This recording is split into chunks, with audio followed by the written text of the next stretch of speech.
Nah, 3 clauses, adjective, adverbial, dan substantival. Tadi adjectival apa? Menjelaskan kata benda. Adverbial menjelaskan kata kerja. Substantival function like a noun ya, berfungsi seperti sebuah kata benda atau nomina. Nah, ada 4 structure atau 4 struktur yang membentuk clauses itu. Apa saja? Infinitive, participle, conjunctive, and relative pronoun.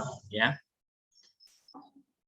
Oke, kalau ini sebagai kata sifat, berarti modified a noun or noun phrase, ya, ada substantive. Kalau dia substantival clause bisa sebagai subject, ya, predicate nominatif, direct object, dan posisi, or indirect discourse juga. Nah, ini yang substantival clause. And then adverbial clause function like an adverb, modified a verb, berfungsi seperti kata keterangan ya, atau adverbia. Nah, adverbia ini fungsinya menjelaskan atau modified sebuah kata kerja. Ya.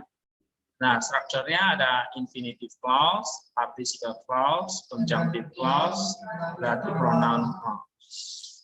Basic use-nya ada sebagai cause, comparison, concession. Concession artinya walaupun ya.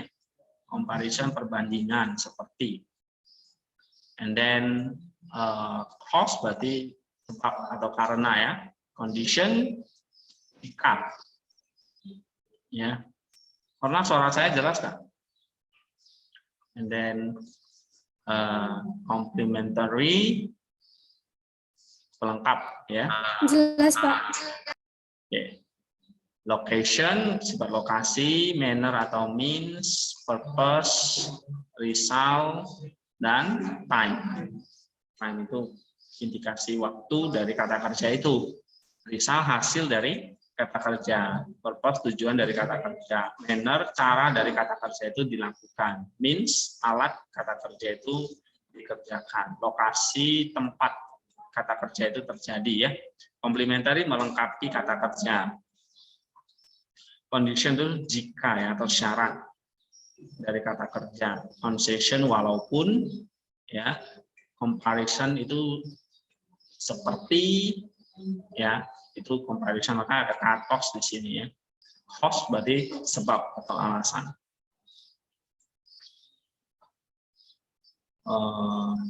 Oke, kita ini mau bahas Efesus ya. Efesus pasal berapa? Oh ya, tadi saya lupa. Ini kan yang namanya subordinate clause atau independent, dependent clause. Ya, tiga ini adalah fungsinya seperti adjectival, adverbial, substantival. Ini tiga ini clauses yang kita sebut sebagai dependent clause.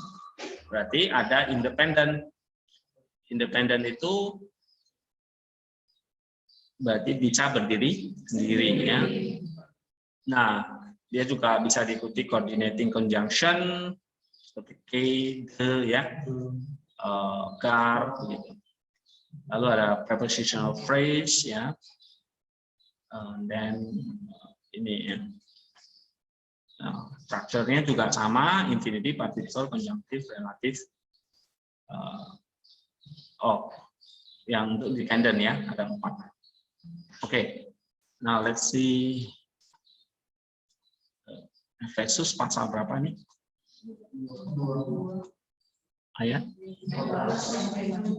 14 ya? 2 Pak. Oke. Ayat 14 sampai 22. 14 sampai 17 ya. 16. Oke, kita lihat strukturnya. Atau kita baca dulu ya. Ini ya. 14 sampai 16 dulu ya. Gar, autos, estin, he, erene, hemon. Ya, coba baca. Gar, Autos, Justin, Rene, Hemon. Ho, lihat strukturnya, dari struktur kita baca ya. Jadi sambil kenal. Ho, Poisas, A, Amphotera, N, K, Lusas, N, T, Sat, I, Auto, To, Mesotoikon, To, Graf, To, Fragmu, and Ekran. Baru di sini dua ini dijelaskan oleh Qatar, Gesas, Ton, Nomon, Ton, and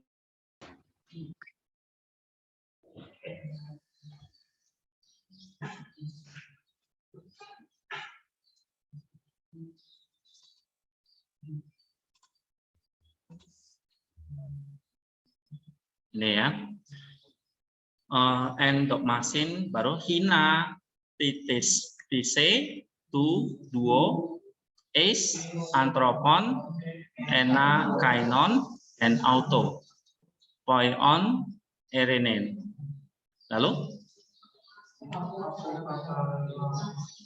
ayo baca. Apokatalase, tus, amphoterus, toteo, N, somati, dia, tustauro, eni, apoktenas, ten, ekstran, and auto. Alright. Look at the translation ya. Lihat terjemahannya. Karena dia Indonesia dulu lah ya, karena dia adalah damai sejahtera kita yang telah mempersatukan kedua pihak dan telah meruntuhkan tembok pemisah, yaitu perseteruan. Ayat 15. Sebab dengan matinya sebagai manusia, ia telah membatalkan hukum Taurat dengan segala perintah dan ketentuannya untuk menciptakan keduanya menjadi satu manusia baru di dalam dirinya, dan dengan itu mengadakan damai sejahtera. 16. Dan untuk memperdamaikan keduanya di dalam satu tubuh dengan Allah oleh salib, dengan melenyapkan perseteruan pada salib itu. Ya. Dan saya tertarik nanti kita mau belajar. Jadi kita belajar eksegesisnya akan dalami yang Efesus. Ya, semester depannya. Jadi kita bisa pakai patristik. Udah ada itu komentari yang dari bapak-bapak gereja. Saya sudah kasih di kelas lengkap ya. Dari perjanjian lama sampai perjanjian baru ada. Oke. Udah punya belum? Semua udah punya. Iya, Pak. Yang ini loh. Saya sudah kasih siapa ya di situ ya? Ya. Waktu itu di flash disk-nya Dani, nanti kalian bisa pelajari ya. Nah ini. Coba misalnya kita lihat Efesus.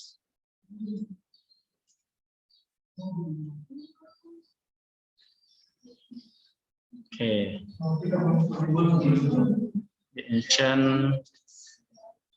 Ancient Christian Commentary on Scripture, ACCS ya. Nah ini yang perjanjian baru volume 8 Galatia, Efesus, Filipen. Ya. Atau kita bisa pelajari nanti ini yang Efesus. Oke, ini kan teorianya, latihan keduanya. Atau semantik konten, spiritual meaning-nya atau teoria ya. Istilah Origen itu namanya noetik. Nah, di sini. Ya.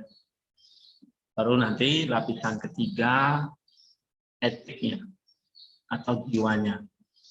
Berarti obedience-nya, ketaatannya, aplikasinya. Lapisan 3, ya.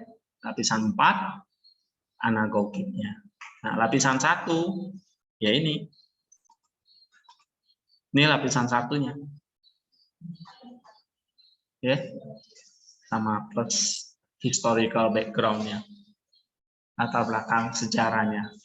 Ya, konteksnya. Nah, baru lapisan 2, kita harus tahu ini. Kita mau khotbah nih dari Efesus 2 ayat 14 sampai 16. Nah, idealnya kalian lihat ini, lapisan 1 dulu. Apa terjemahannya? Ya kan? Nah, lalu baca ini. Apa kata gereja, bapak-bapak gereja, ya. What is the theory of the spiritual mind of the text? Karena teks itu bukan hanya teks seperti struktur yang kaku seperti ini, tapi ini sesuatu yang hidup. Makanya ada spiritualnya. Nah, itu yang disebut dengan spiritual mind atau noetic teorianya. Tahu dari mana? Ya kita mesti gali. Nah, itulah exegesis namanya. Misalnya dengan bantuan buku ini. Ya, yang dari bapak-bapak gereja. Nah, kenapa mereka? Kenapa harus bapak-bapak gereja? Ya, nah, karena mereka lah yang meneruskan tradisi ajaran dari para rasul. Para rasul yang meneruskan dari Kristus. Kristus meneruskan dari Bapa. Jadi ada seperti satu mata rantai. Ya. Nah, lalu kita dipelajari di generasi sekarang, berarti kita nyambung nih dengan rantai tersebut. Ya. Itu lapisan 2-nya. Nah, lapisan 3-nya itu kan sifatnya aplikatif obedience. Nah, kita bisa integrasi nanti dengan teologi yang lain, misalnya pastoral, leadership, or psychology, filosofi, anything. Ya, sains yang berkaitan dengan kehidupan umat, pastoral misalnya, bahkan dengan ilmu-ilmu yang lain. Ya, supaya ada korelasinya, ada relatednya dengan kehidupan umat. Sehingga barulah lapisan keempat kita bisa membawa mereka itu mengalami yang namanya level 4 apa? Theosis. Oke. Theosis itu kan kata Rasul Paulus, kamu bukan hanya tahu doktrin, mengoreksi pikiran, perbuatan, menghasilkan perbuatan baik begitu. Ya. Tapi itu mendatangkan keselamatan. Ya. 2 Timotius 3 ayat 15 sampai 17. Ayat 15 itulah seperti Timotius mengenal kitab suci, dari situlah dia menemukan keselamatan. Coba baca 2 Timotius 3 ayat 15. 2 Timotius 3 ayat 15. Ingatlah juga bahwa dari kecil engkau telah mengenal kitab suci, ya kan? Yang telah memberi hikmat kepadamu dan menuntut engkau kepada keselamatan. Jadi kitab suci yang kita pelajari itu menuntun kita pada keselamatan. Itulah theosis itu yang ada di dalam iman kepada Kristus Yesus. Jadi kalau kita memperkenalkan kitab suci ini, misalnya saya memperkenalkan kitab suci nih sama kalian dengan cara-cara yang baru, yang mungkin kalian nggak pernah pelajari sebelumnya. Jadi kalau nggak menuntun kita kepada keselamatan, ya kita cuma mengenal aja, atau kita cuma punya hikmat aja. Tapi Paulus bilang nggak cuma memberi hikmat ya kan? Memberi hikmat itu kan berarti untuk aplikasinya sehari-hari. Ya. Tapi juga apa? Ya, itulah lapisan keempat. Kita pelajari nih, mengenal kitab suci ini sekarang. Mengenal kitab suci itu berarti kan lapisan 1, lapisan 2. Nah, mengenal kitab suci itu kayak gini nih. Ini kita mengenal kitab suci dari bahasa aslinya. Ya, mengenal kitab suci itu acquainted with the sacred writing. Ya. Nah, bahasa apa Yunaninya itu hierogrammata oidas. Kata oida. Oida itu artinya mengenal, mengetahui, understand. Bukan hanya understand tapi comprehensive. Comprehend, mengerti orang. Tidak cuma tahu tapi memahami atau mengerti. Nah, berarti untuk memahami atau mengerti itu harus masuk lapisan 1 dan 2. Oke. Nah, lapisan 2 dan 1 itu satu paket ya, nggak bisa terpisah. Nah, nih, acquainted with the sacred writings. Nah, habis itu setelah mengenal, di sini dikatakan apa? Which are able to instruct, ya, sacred writings which are able to instruct you. Atau di sini King James bisa make you wise, memberikan kamu hikmat.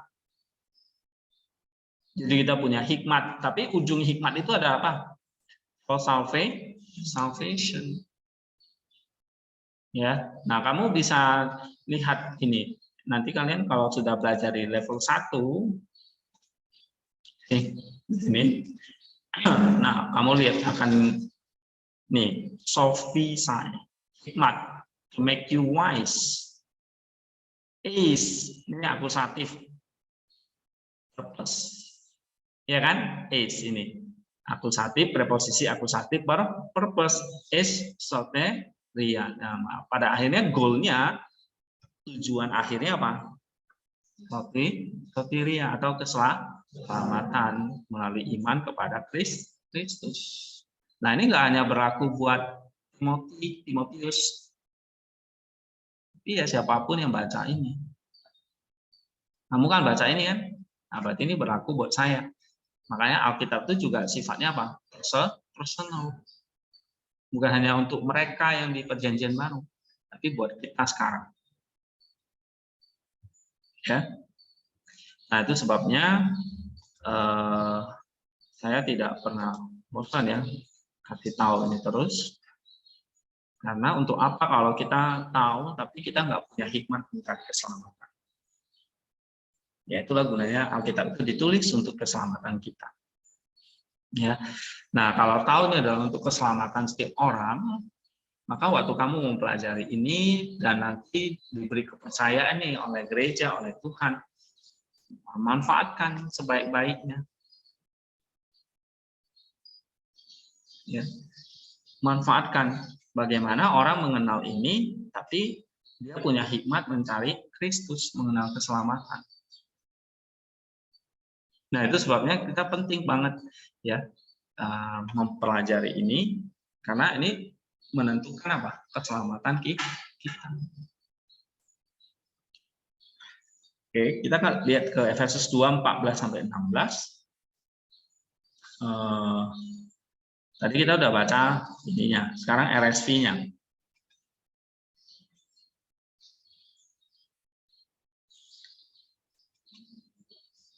Coba baca.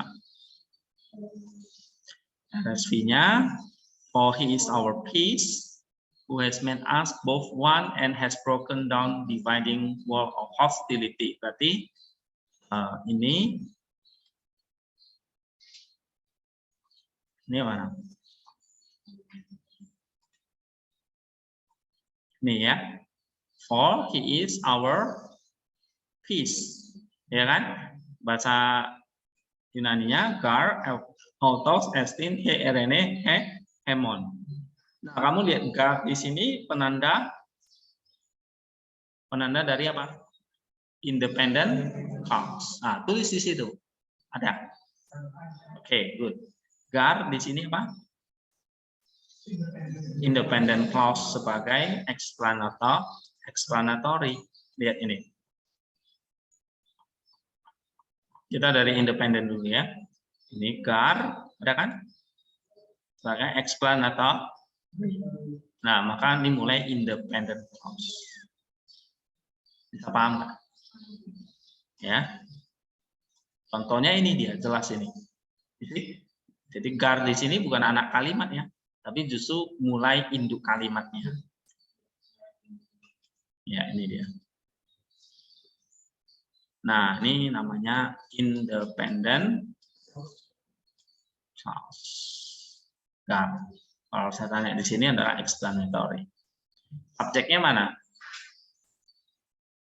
Hah? Subjeknya ini ya. Autos. Dia. Oke, ini sebagai subjek.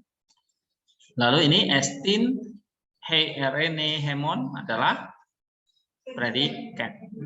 Nah, kalian tulis di situ. Subjeknya autos, predikatnya estin, rene, hemon. Ya. Nah, tapi kamu lihat di sini, subjek itu diperluas ini. Ada anak kalimat ho, right? Ya kan? Nah, ada satu klausa yang dimulai dengan ho.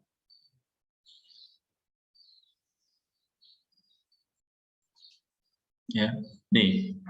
Ho poisas kai lusas. Ini bukan relatif pronoun ya, sorry. Tapi partisipal, dua partisipal.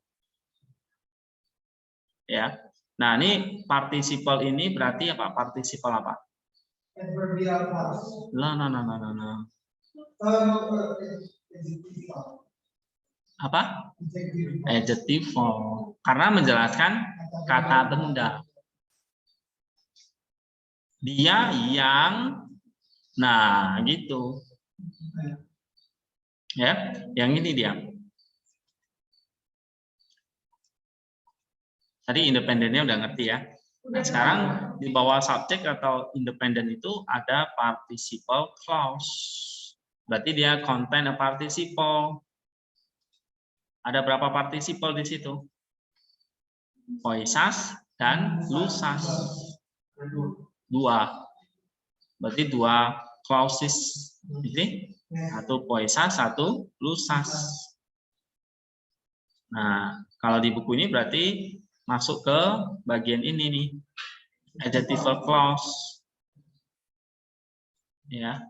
Modified autos. Autos itu kata bendanya yang disebut sebagai pronoun di sini, ya kan? Jelaskan pronoun. Nah, ini adjectival participle. Oke. Nah, kalau RFC terjemahkan apa? Dia adalah damai sejahtera kita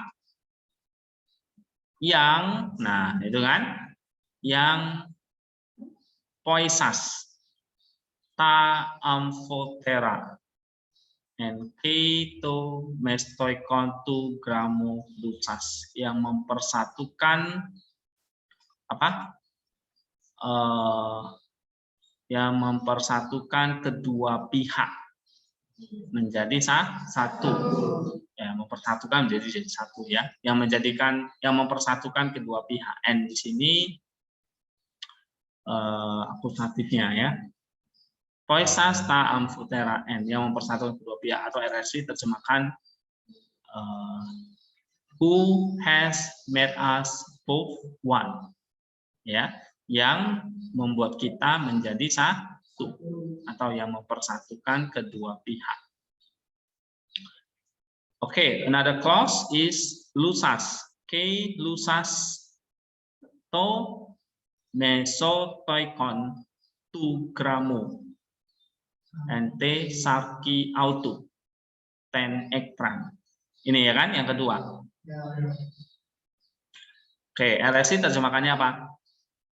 And dan has broken down the dividing wall of hostility.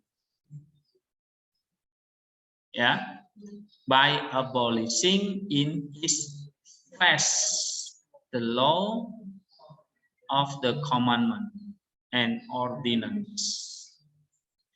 Nah, kalau di GNT-nya yang kita pakai ini to mesotoikon dinding ya, gramulusas yang kalau LAI merubuhkan tembok pemisah, ya kan? Gramulusas merubuhkan tembok pemisah, yaitu perseteruan. Kalau LSI menerjemahkannya broken down, melunturkan tembok pemisahan permusuhan, tembok permusuhan atau perseteruan. Ya, tembok yang namanya permusuhan atau perseteruan atau tembok pemisah.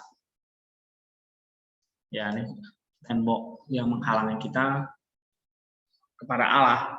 Nah, itu diruntuhkan oleh Kristus. Jadi lusas itu artinya merubuhkan, mesotoikon, tembok pemisah, yaitu ektran, permusuhan. Ya, tembok gravel, apa? Ya, dividing wall of fence, tembok pemisah lah ini ya. Tembok pemisah yaitu perseteruan. Ente sarki auto. Ente sarki auto masih di ayat 14 kan? Di dalam perseteruan dengan membinasakan nih apa? Ente sarki auto. Di situ LSI menerjemahkan by abolishing in his flesh. Ya, ente sarki auto. Oke. Atau di sini di dalam dagingnya. Ya. Ente sarki auto, di dalam dagingnya. Kalian compare ya dengan RSV, lalu kita compare dulu, belum terjemahkan dulu. Belum terjemahkan versi kita dulu, tapi kita masih compare ya. Nah, memahami strukturnya dulu. Partisipalnya 2, 1, 2. Yang ini ya. Adjectival clause. Oke, ini sampai ayat 15. Ente sarki auto. Kalau kita lihat teks Bizantinnya memang dia sambung ya. Ente sarki ten ektran auto itu di ayat 15, tapi kalau di GNT-nya masih di ayat 14. Oke. Nah, saya sekali lagi kalau kita terjemahkan, sebab Kristus adalah damai sejahtera kita, dia yang adalah gitu ya, dia adalah damai sejahtera kita yang apa? mempersatukan kedua pihak menjadi satu, atau yang mempersatukan kedua pihak dan merubuhkan tembok pemisah, yaitu perseteruan di dalam dagingnya. Ente sarki auto. Jadi ada kata ente sarki auto, artinya di dalam dagingnya. Nah, kalau di LAI nggak kelihatan ya? Ya kan? Nah, jadi bahasa aslinya ada ente sarki auto, di dalam dagingnya. Oke? Itu pentingnya kita lihat ini. Nah, kalau kita pelajari ini ente sarki auto, ini namanya apa? Prepositional phrase. Kan nggak hanya klausa kan? Kita udah pelajari apa? Ada kata, word, phrase, dan clause. Nah, yang ini, kalau yang ini 1, 2, ini clause ya kan? Kalau ini ente sarki auto, to gramu, ini clause, ini preposisi. Nah, ini pakai cases dia. Ya, prepositional atau phrase, ini pasti kasus ini, cases. Nih contohnya, memisahkan di dalam daging. Memisahkan tembok pemisah, memisahkan di dalam daging tembok pemisah, yaitu permusuhan atau perseteruan.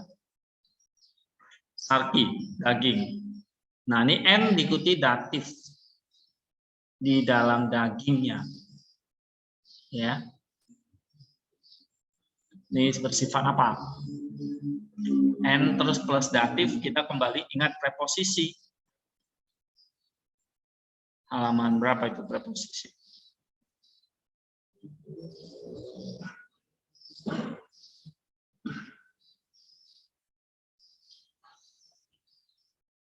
Nih misalnya ya.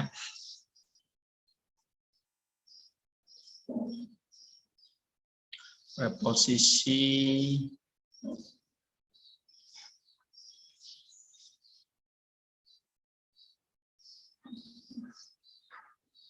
Hmm.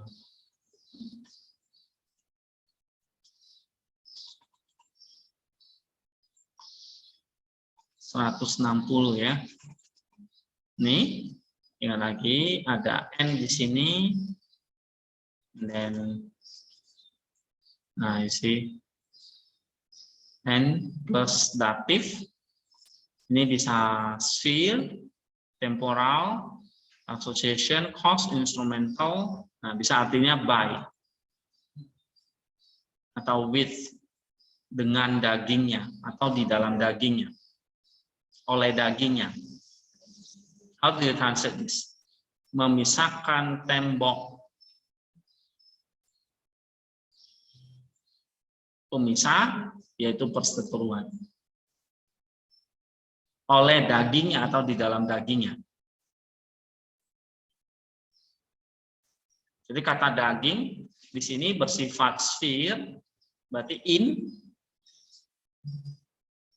atau instrumen dia, oleh, by.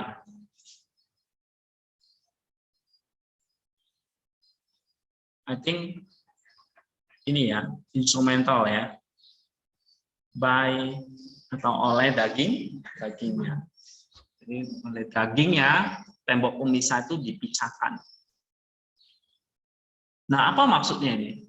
Oleh dagingnya tembok pemisah itu dirubuhkan. Nah, kita harus tahu apa yang diajarkan, apa teori spiritual meaning-nya. Nah, caranya kita nggak bisa tebak-tebak gitu, ya kan? Nah, kita harus baca misalnya tadi komentar ini.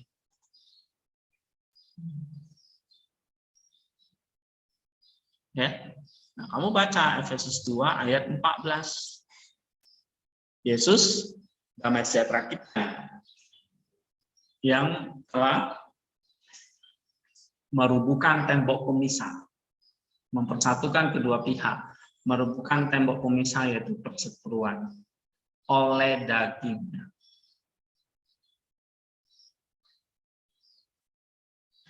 Nah, daging di sini menunjuk kepada apa? Tubuhnya kan, kemanusiaannya, dagingnya yang disalibkan.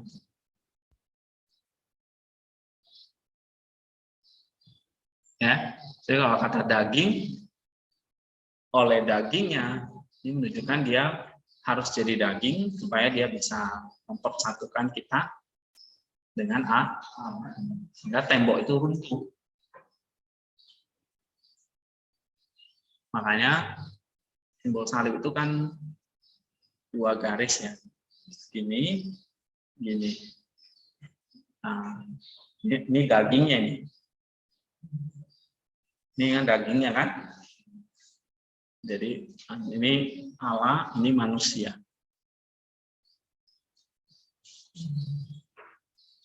Oke, nah dipersatukan oleh dagingnya. Tapi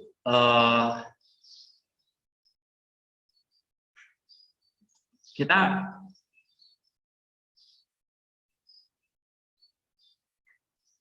masih putus ya suaranya.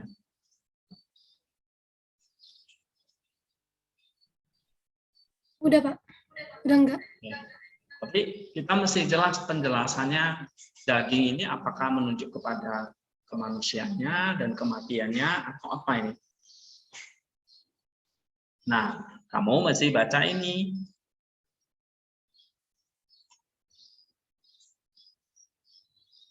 Buku ini misalnya, tafsiran Efesusnya.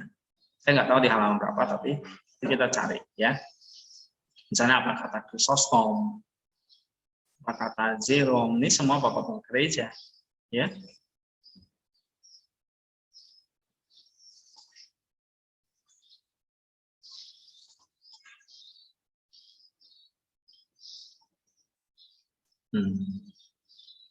Pasti ada di sini.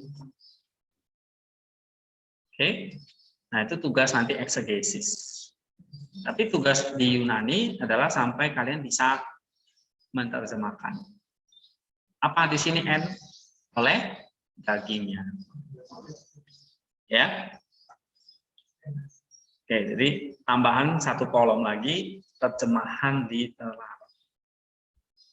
Walaupun nanti itu tugas eksegesis itu.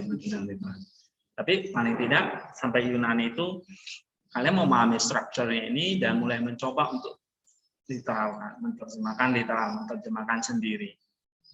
Tidak lagi bergantung kepada RSV atau LAI, tapi versi kamu sendiri. Ya.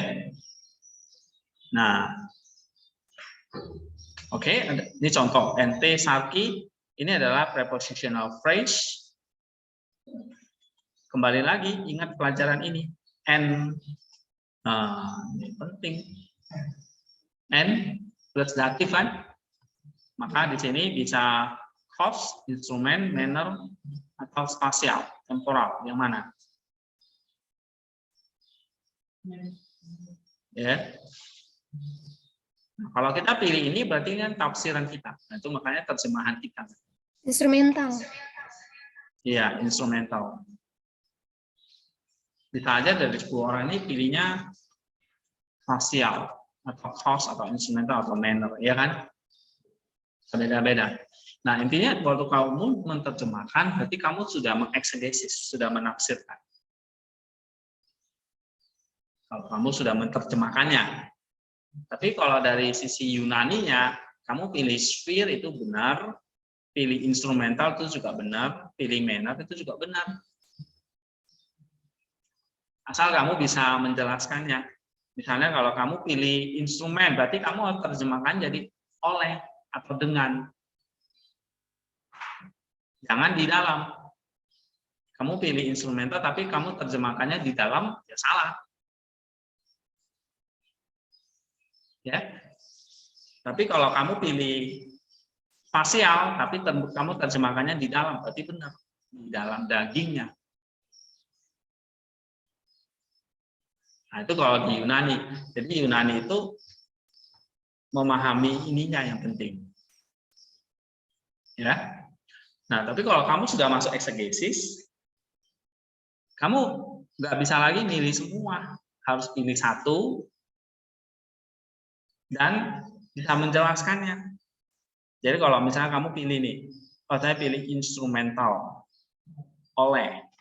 Berarti kalau diterjemahkannya, merubuhkan tembok pemisah yaitu perseteruan, ini kan aposisi ya, oleh dagingnya.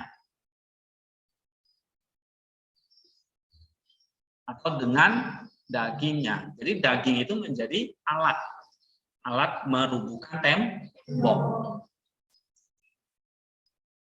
Gitu. Nah, itu kalau eksegesis.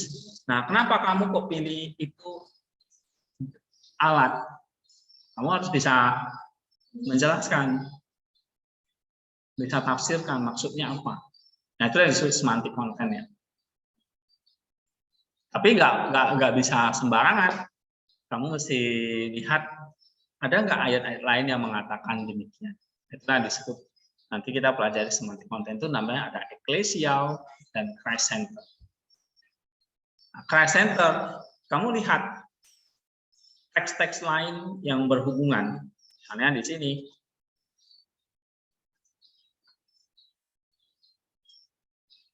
Ya.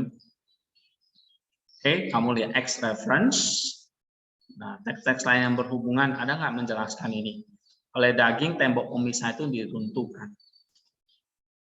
Nih, 1 Korintus, Kolose, Yesaya, Lukas, Kolose 1, Galatia, Kolose 3. Nih. Di X reference-nya. Oke. Nih. Ya, nah ini namanya Christ Center. Kenapa Christ Center? Karena kenapa ini disebut Christ Center? Karena segala teks di dalam kitab suci itu berpihak kepada Kristus. Maka kita berinteraksi dulu dengan teks-teks lain. Habis itu di luar teks, artinya di luar kitab suci. Misalnya apa yang diajarkan oleh gereja melalui Bapak Gereja. Baru kita lihat ini.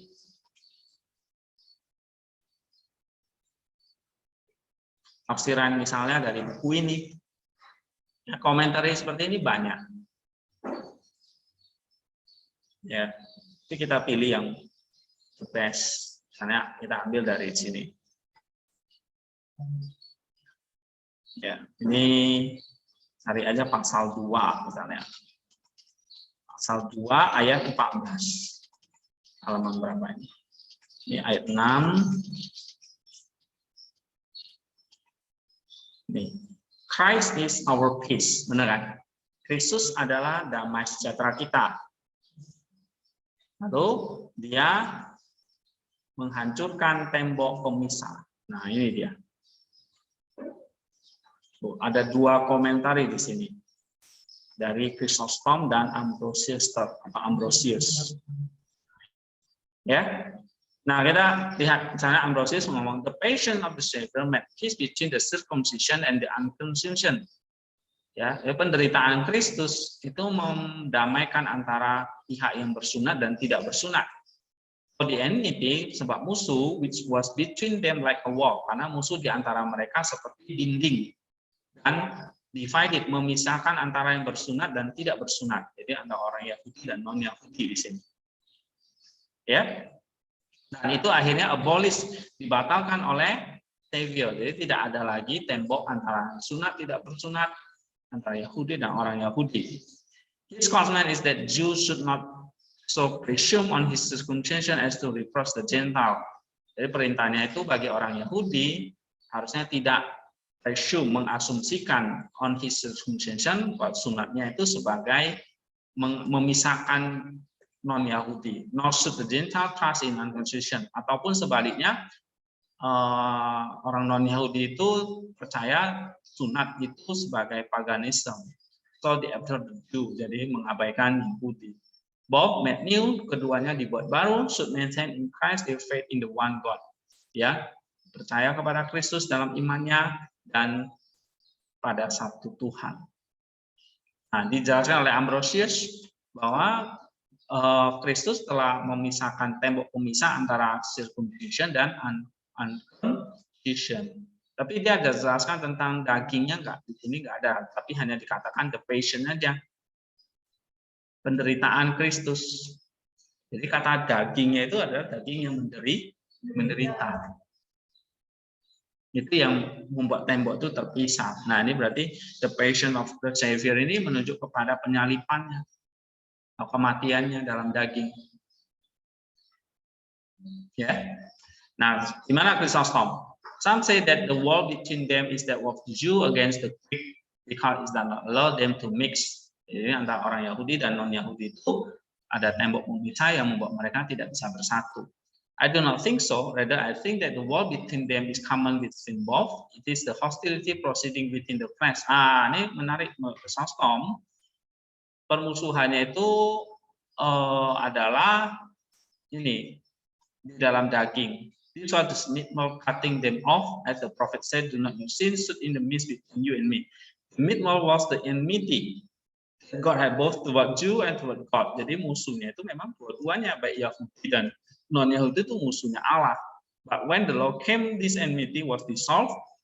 Whether it increased, for the Lord He said works right. Ya, tetapi ketika hukum Taurat itu datang, malah permusuhannya itu semakin meningkat. For the law, sebab hukum itu dia berkata works right, mendatangkan murka. Jadi maksudnya Chrysostom itu adalah tembok pemisah, ya, itu adalah karena keberdosaan masing-masing, keberdosaan di dalam daging. Yang satu menyembah berhala, yang satu menyembah Allah, tetapi menyembah tapi tidak menyenangkan Tuhan. Yang satu tidak mengenal Allah yang sejati, kan, menyembah berhala, patung-patung dan sebagainya. Jadi memang dua-duanya berdosa di dalam daging. Nah, untuk meruntuhkan itu ya dagingnya harus dihancurkan. Jadi temboknya itu adalah dagingnya. Jadi apa tembok kita kepada Allah? Ya, kedagingan kita. Itu yang menghalangi kita dengan Allah. Menarik kan? Jadi untuk memisahkan tembok itu yang adalah daging, ya harus pakai daging. Daging dikalahkan oleh daging. Seperti kematian dikalahkan oleh kematian. Kehidupan dimenangkan, dianugerahi oleh kebangkitan. Jadi kematian dikalahkan oleh kematian, kehidupan dianugerahi oleh kebangkitan. Nah, kata Chrysostom, daging kita itulah yang jadi tembok kita. Nah, harus diruntuhkan dengan daging Kristus. Jadi kalau kita nggak punya daging Kristus, kita nggak bisa melenyapkan tembok atau daging kita. Jadi, ya. Nah, jadi kalau kamu lihat di sini, memang dia nggak menjelaskan secara langsung nih. Tidak menjelaskan secara langsung, entesalki itu adalah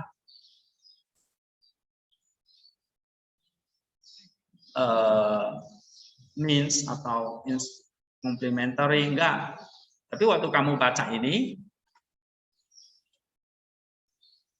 kamu ngerti kan sekarang?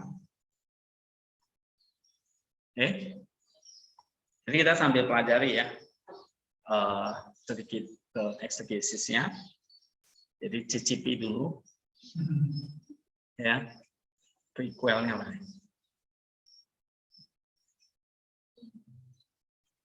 Cicipi dulu eksegesisnya kayak gimana. Ini contoh. Efesus 2:14. Ada pertanyaan nggak? Tentang ini ayat 14. Sudah paham ini? Nah, misalnya saya tanya, apa maksudnya Kristus adalah damai sejahtera kita? Ya, pertama, kita mesti ngerti konteksnya ya, maksudnya lapisan satunya. Ya. Lapisan satunya, ini dia. Lalu kita mengerti historicalnya. Oh, ini Efesus ini kan ditulis untuk dalam konteks antara orang Yahudi dan non Yahudi ini ada cross, ada konflik. Satu sunat, satu tidak. Ya, satu umat Allah mengaku umat Allah Yahudi, satu Gentile, pagan, penyembah berhala. Nah, ini bagaimana kedua itu bisa didamaikan oleh Kristus. Nah, itu konteks Efesusnya. Ya. Nah, waktu belajar studi PB, nah itu ya dipelajari. Nah, what is Christ our peace? Nah, kita belajar di sini dari Marius. Christ says is our peace. Tempat lain Paulus menyebutnya mediator. Mediasi, sang mediator. Ya, he interposed himself his own accord between divided realms, souls born of God, fountains of goodness were being detained in the world. There was a wall in the midst, a sort of fence partition made by disease of the flesh and worldly lust. Christ by his own mystery, his cross, his passion, his way of life destroys this wall. Jadi melenyapkan dinding ini oleh salibnya, penderitaannya. Nah ini menurut Marius, makanya merubuhkan tembok pemisah oleh dagingnya. Dagingnya di sini oleh Marius Victorinus mengatakan apa? Inkarnasinya, salibnya, dan penderitaannya. Oke. Nah, kalau Theodore dari Murcia, ini Bapak Gereja Syria ya. Christ conferring immortality on us through his resurrection has put an end to this division. Jadi oleh kebangkitannya lah dia mengakhiri perbedaan ini atau perpecahan ini antara Yahudi dan pagan, antara yang sunat dan tidak bersunat.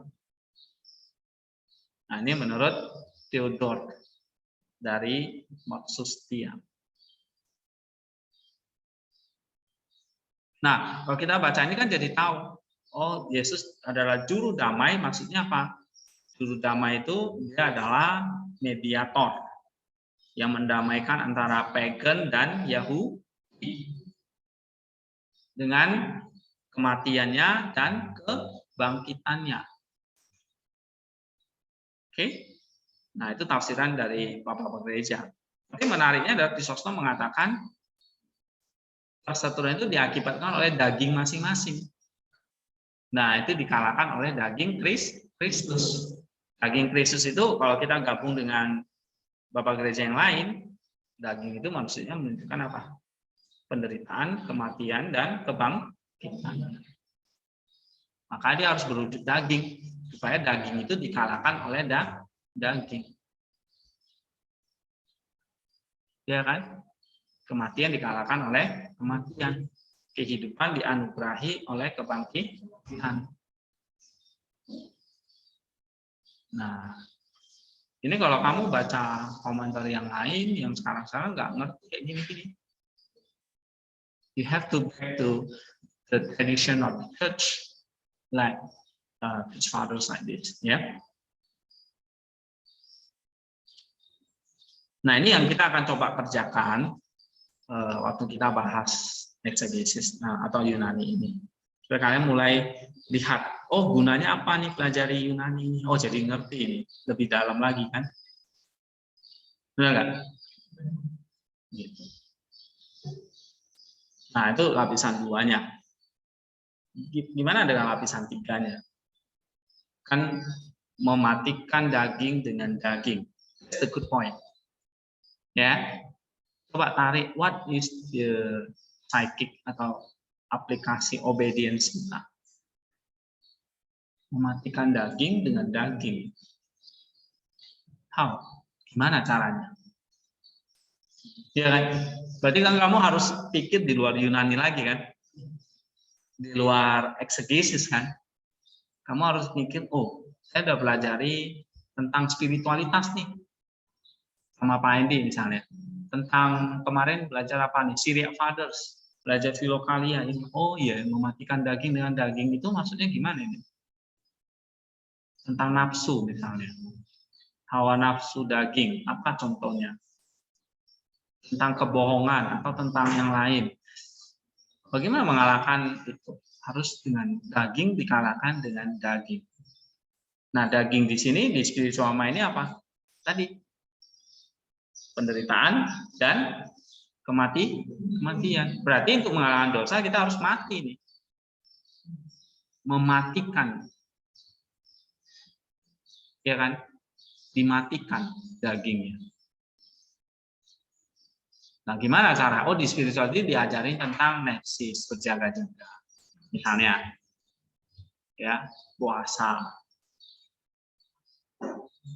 Iya, Jesus prayer dan sebagainya. Kamu connect ke spirituality. Atau mau connect ke psikologi, pelajari. Connect ke mana? Filosofi, pelajari. Yang mana yang kamu bisa? Ya kan? Nah, pada akhirnya ya menuntun kita kepada keselamatan. Langkah keempat, mematikan daging supaya kita bisa menyatu dengan Allah. That we are going to do. Ya, ini yang mau kita kerjakan.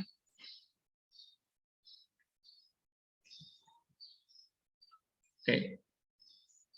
Nah, kalau ayat 15-nya, ton nomon, ton entolen, en dokmasin, katar, kesas. Ini kan? Sampai sini dulu sebelum ke hina ya. Nih, katar, kesas, ton nomon, ton entolen, en dokmasin. Ini partisipal lagi kan?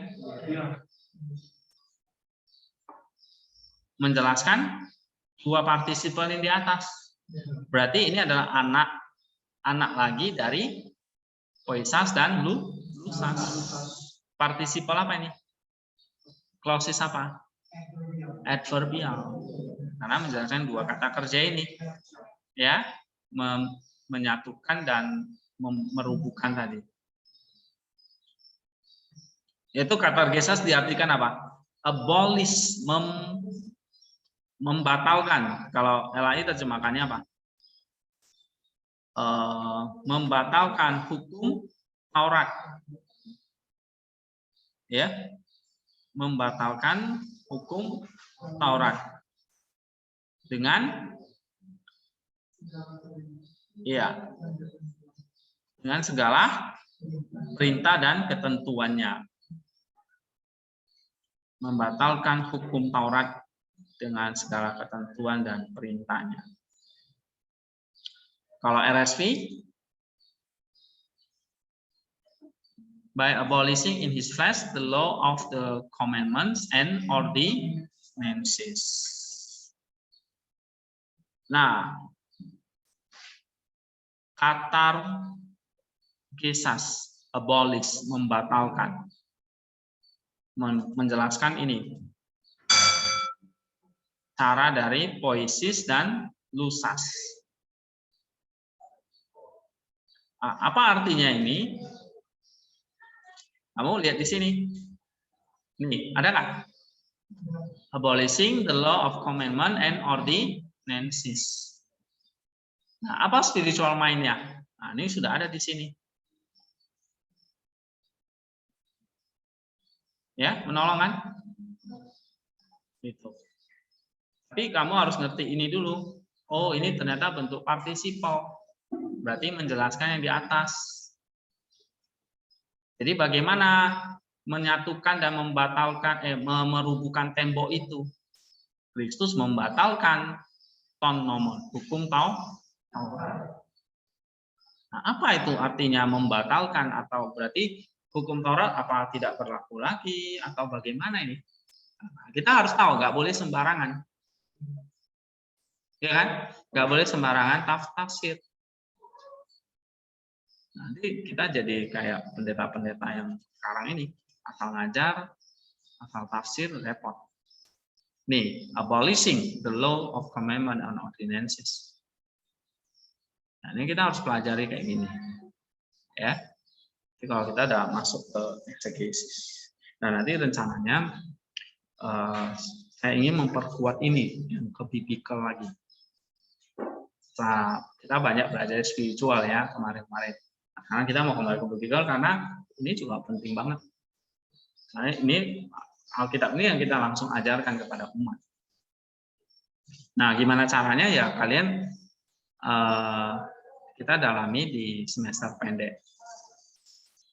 Saya belum tentuin mau contohnya surat apa ya, apakah Filipi, apa Efesus atau Yohanes. Ada banyak pilihan soalnya. Sementara waktunya terbatas. Tapi menarik kalau Efesus ya sebetulnya. Cuma lihat strukturnya akan bingung. Ini mungkin tingkat-tingkat lain juga bingung. Kalau kalian harusnya sih udah enggak. Ya. Oke, kita sampai di sini dulu. Kalian cekol, setelah itu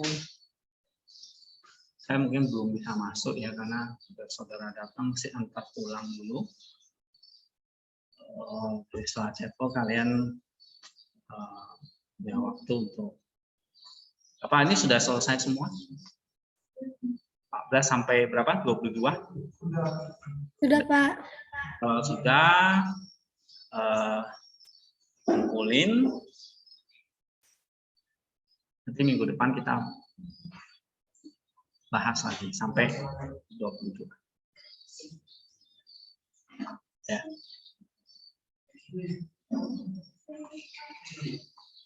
Oke, silakan. Terima kasih, Pak. Ya.